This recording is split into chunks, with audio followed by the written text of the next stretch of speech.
30% of every diabetic will suffer from a kidney problem. We are the diabetic capital of the world.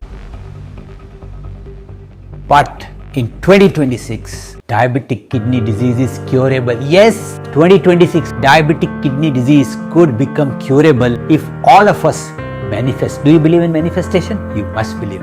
When you manifest, you aim to bring about the change by working hard towards it. Kaise? I am Dr. Umesh Khanna, Chairman of Mumbai Kidney Foundation and Trustee of CoreUp Trust. I am a nephrologist and will tell you this concept of how to cure diabetic kidney disease in 2026.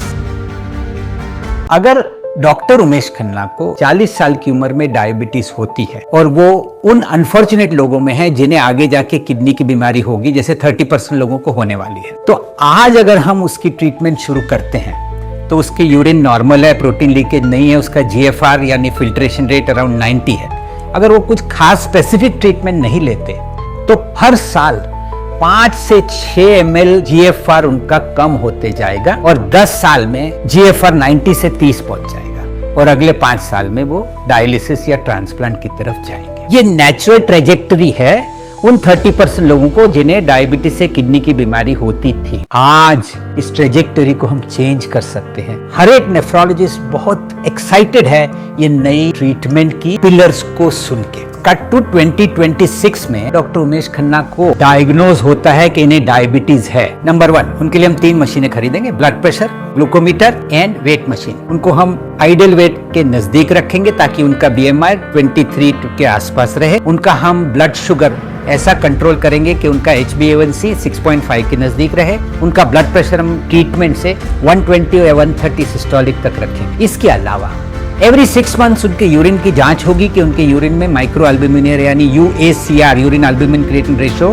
Leak हो रहा है कि नहीं protein. उनका GFR estimate करेंगे और 90 GFR कम तो नहीं हो रहा। ये रेगुलर चेकअप होगी। नंबर 1, ये 4 पिलर्स दवाइयों के समझ लीजिए। पहला पिलर है रास ब्लॉकेज यानी एस इनहिबिटर्स और ARBs। दवाइयों का नाम होगा जैसे रैमिप्रिल या टेलमिसार्टन। इससे प्रोटीन लीकेज भी कम हो जाएगा और उनका जीएफआर खराब होते जा रहा है उसमें भी हम रोक लगा पाएंगे सिग्निफिकेंटली। कुछ ही दिनों में उनको हम सेकेंड पिलर पे शुरू कर देंगे जिसे बोलते हैं SGLT2 इनहिबिटर्स, जैसे कि डापाग्लिफ्लोजिन, एम्पाग्लिफ्लोजिन। इससे भी बहुत बेनिफिट होता है और उनका जीएफआर डिक्लाइन कम हो जाता है, प्रोटीन लीकेज कम होती है और मोस्ट इंपॉर्टेंटली मेजॉरिटी लोग डायलिसिस पे पहुंचने से पहले हार्ट की बीमारियों से चले जाते हैं और ये SGLT2 इनहिबिटर्स हार्ट की बीमारियों को भी रोकता है। ये बहुत ही ग्रेट फायदे हैं SGLT2 इनहिबिटर्स। थर्ड पिलर, अगर उनका प्रोटीन लीकेज अभी भी चल रहा है तो थर्ड पिलर जिसे हम फिनेरेनॉन बोलते हैं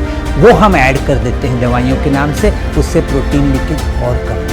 चौथा पिलर है स्टैटिन्स। जो स्टैटिन देने से रक्त की वाहिनियां जो हैं उसमें कोलेस्ट्रॉल वगैरह जमा नहीं होता है और हार्ट अटैक, स्ट्रोक इनके चांसेस कम हो जाते हैं। 5वां पिलर है GLP-1 एनालॉग जैसे सीमाग्लूटाइड, तिर्ज़ेपेटाइड, आजकल बहुत चर्चा चल रही है उसकी। इसका रीजन यही है कि अगर जिन्हें डायबिटीज या ओबेसिटी है, जिनका वेट ज्यादा है, उनको जब हम ये स्टार्ट करते हैं तो उससे ना ही वजन कम होता है और शुगर कंट्रोल होता है, किडनी की बीमारी की वर्सनिंग भी थम जाती है, जीएफआर डिक्लाइन थोड़ा रुक जाता है, प्रोटीन लीकेज कम हो जाता है। दोस्तों, ये 5 पिलर के इस्तेमाल से आज हम डॉक्टर उमेश खन्ना के जीएफआर की डिक्लाइन जो 5 से 6 ml पर साल में कम होने वाली थी वो सिर्फ 1 ml पर ईयर से कम होगी। जो हमारी नॉर्मल एजिंग में भी हम जैसे जैसे बूढ़े होते जाएंगे हमारा जीएफआर 1 ml पर ईयर से तो वैसे ही कम होता है। इसी को कहते हैं डायबिटिक किडनी डिजीज का क्योर। तो फ्रेंड्स, मैं आपको ये समराइज करके बताता हूँ। आज की तारीख में अगर किसी को डायबिटीज होता है और उससे किडनी की खराबी से रोकना है तो हमें उनका weight, blood pressure, sugar control के साथ साथ 5 पिलर ऑफ ट्रीटमेंट स्टार्ट करनी है। रास इनहिबिटर्स, SGLT2, फिनेरेनॉन, GLP-1 एनालॉग और स्टैटिन्स। और इससे हमारा सभी लोगों का जो एक उद्देश्य है और वर्ल्ड विदाउट किडनी डिजीज, उसके हम नजदीक जाएंगे। और ये वीडियो आपको शेयर करना जरूरी है क्योंकि इससे लाखों लोगों की जान बच सकती है। यही तो मकसद है किडनी की विद्या ये चैनल को। तो प्लीज सब्सक्राइब कीजिए और शेयर कीजिए सबके साथ।